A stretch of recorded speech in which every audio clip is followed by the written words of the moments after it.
नमस्कार. ओंकार क्लासेसच्या सर्व विद्यार्थ्यांचे बायोलॉजीच्या या व्हिडिओमध्ये स्वागत आहे. आपण पहिल्यांदा मी तुम्हाला परत एकदा सूचना देते. आजपर्यंत तुम्ही व्हिडिओ पाहताय, पण मी जे सांगितलेलं आहे तुमचं स्वतःचं नाव, तुमचे विषय हे मला व्हॉट्सअप ग्रुपला सांगा. नेट तुम्हाला अवेलेबल असतं का हे सांगा. आणि त्याच्याशिवाय मला बुक्सची मागणी करता येणार नाही आहे. तर तेवढं लवकरात लवकर आपापल्या व्हॉट्सअप ग्रुपलाच ती माहिती द्या. स्पेशल व्हॉट्सअपला माझ्याकडे जॉईन करून माहिती देण्याची गरज नाही. ते जर मी पाहिलं नाही तर मग आपलं नाव तिथे राहून जाईल, आपला विषय कुठला आहे तो, आणि पुस्तकं मला मागवता येणार नाही.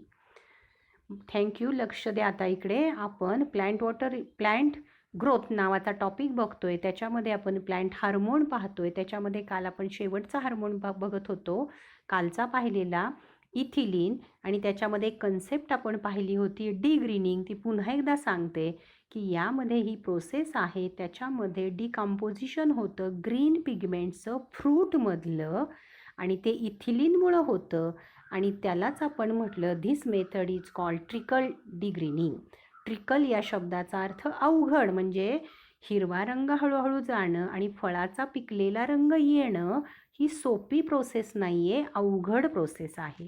आता याच्यानंतरचा हार्मोन आपल्याला पाहायचा आहे शेवटचा, ॲबॅसिसिक ॲसिड, किंवा त्याला ABA असंही म्हणतात, ते तुम्ही लक्षात ठेवा. It is natural growth inhibiting hormone. आता हा हार्मोन आहे, हा काय करतो? ग्रोथ इनहिबिट करतो, म्हणजे ग्रोथ होत असताना थांबवण्याचा प्रयत्न करतो, प्रतिबंध करण्याचा प्रयत्न करतो. Carns and Addicott observed that shedding of cotton balls was due to a chemical substance abscisin first and second. दोन सायंटिस्टची नावं आहेत बघा, कांट्स अँड ॲडिकॉट.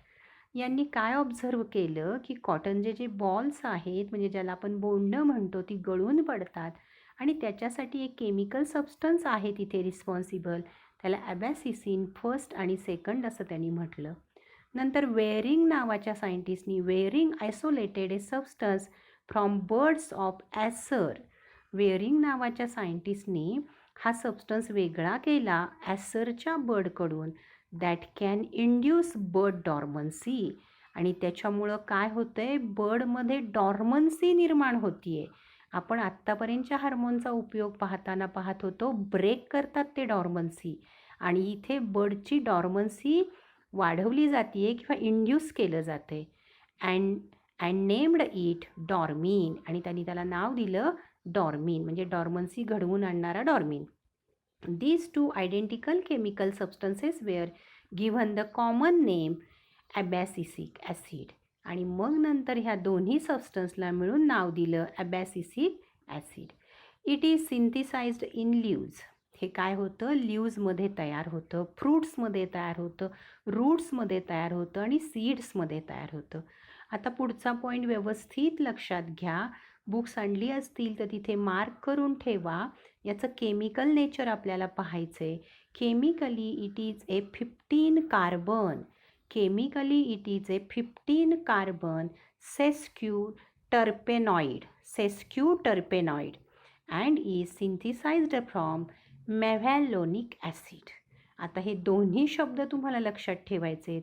15 कार्बन सेस्क्यूटर्पेनाइड, आणि कशापासून तयार झालं? मेव्हॅलोनिक ॲसिडपासून. आता याचे इफेक्ट्स आपल्याला किंवा त्याचं ॲप्लिकेशन पाहायचं आहे. Physiological effect and application of ABA.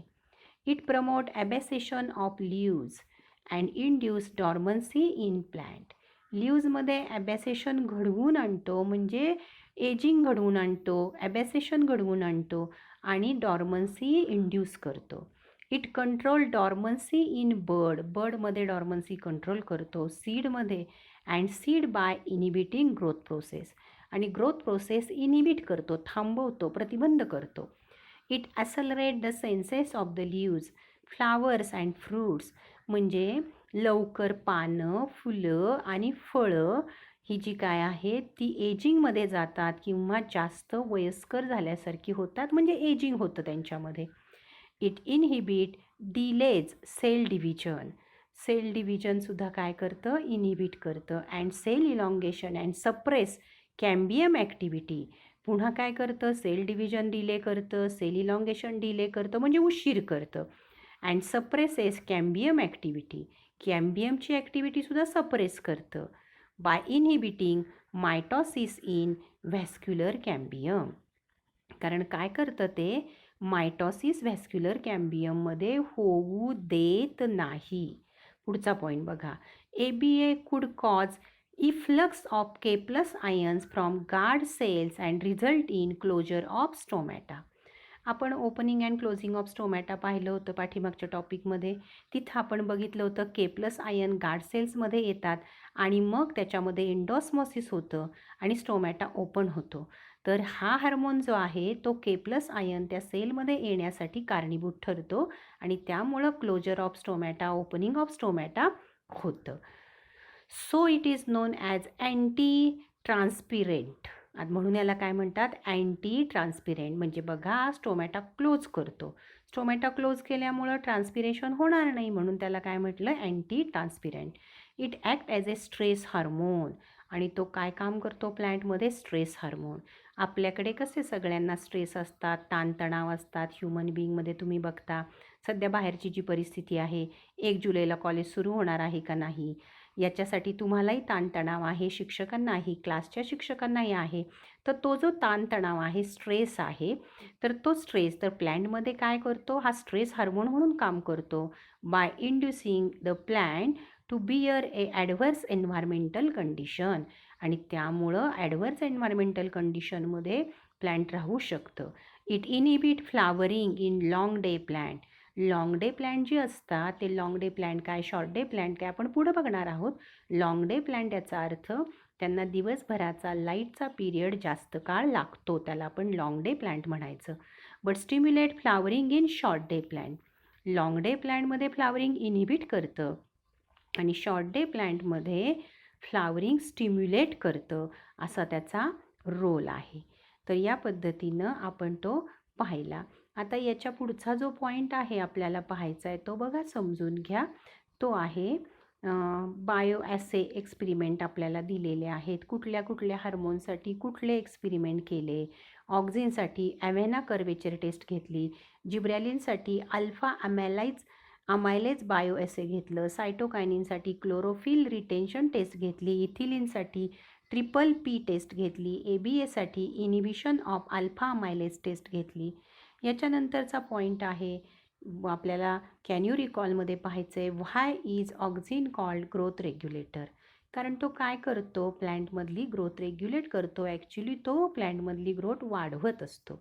Effect of gibberellin of application on apple. ॲपलवरती जर आपण जिब्रॅलिन दिलं तर काय होतो त्याचा परिणाम ते आपण पाहिलं. How we overcome apical dominance. तर अपायकल डॉमिनन्स कसा आपण ओव्हरकम करू शकतो. अपायकल डॉमिनन्स म्हणजे शक्यतो लावलेलं जे झाड आहे त्याचा शेंडाच वरती वाढत जातो आणि बाकीच्या फांद्या वाढत नाहीत, कारण ऑक्झिनचा तो इफेक्ट असतो. तर तो आपल्याला ओव्हरकम करण्यासाठी आपण काय करतो, शक्यतो त्या झाडाचा शेंडा तोडून टाकतो. मग तोडल्यामुळं तिथं हा ऑक्झिन तयार होत नाही आणि लॅटरल ब्रँचेस वाढतात. याला म्हणायचं overcome apical dominance, which is standard bioassay method for auxin. तर ऑक्झिनसाठी स्टँडर्ड बायो ॲसे केलेला होता एक्सपेरिमेंट, त्याला आपण FWNचा कर्व्हेचर ऑफ कोलियोप्टाईल असं एक्सपेरिमेंटचं नाव आहे. त्या ABA is called as stress hormone. Why ABAला स्ट्रेस हार्मोन म्हटलं जातं, का म्हटलं जातं, तर बघा, साधारणतः ABA जो आहे हा हार्मोन प्लॅन्टमध्ये स्ट्रेस हार्मोन म्हणून काम करतो, कारण तो त्याला ॲडव्हर्स कंडिशनमध्ये तिथं राहण्यासाठी, ॲडव्हर्स कंडिशनमध्ये टिकून राहण्यासाठी मदत करतो, म्हणून त्याला आपण म्हटलेलं आहे स्ट्रेस हार्मोन. स्ट्रेस कंडिशनमध्ये त्या प्लॅन्टला त्रास न होता मग पानं गळून जातात, फुलं गळून जातात, पण प्लॅन्ट तिथे जगून राहतं, याला म्हणायचं स्ट्रेस हार्मोन. या पद्धतीनं आपण प्लॅन्टमधले वेगवेगळे हार्मोन कंप्लीट केले. बघा, पहिला हार्मोन होता त्याचं नाव होतं ऑक्झिन. त्याचं आपण हिस्ट्री पाहिली, सायंटिस्टची नावं पाहिली, एक्सपेरिमेंट पाहिला आणि त्याचे फिजिओलॉजिकल रोल पाहिले. दुसरा होता जिब्रॅलिन, तिसरा होता सायटोकायनिन, चौथा होता इथिलिन आणि पाचवा आपण पाहिला ॲबॅसिसिक ॲसिड. आपण इथं थांबूयात. मी मगाशी सांगितल्याप्रमाणे हा व्हिडिओ पाहिल्यानंतर सगळ्यांनी लवकरात लवकर 4ही ग्रुप, तासगावच्या बॅचच्या मुली, तासगावच्या बॅचची मुलं, वायसीच्या बॅचची मुलं, वायसीच्या बॅचच्या मुलींनी आपल्या आपल्या व्हॉट्सअप ग्रुपला स्वतःचं नाव, सब्जेक्ट आपण घेतलेले आणि आपल्याला नेट ॲवेलेबल असतं का, ह्या 3 गोष्टी मला लवकरात लवकर सांगायच्या आहेत. आणि फीज आपण कधी भरणार आहात हे पॅरेंट्सशी चर्चा करून मला सांगायचं आहे, म्हणजे मला पुस्तकं मागवता येतील.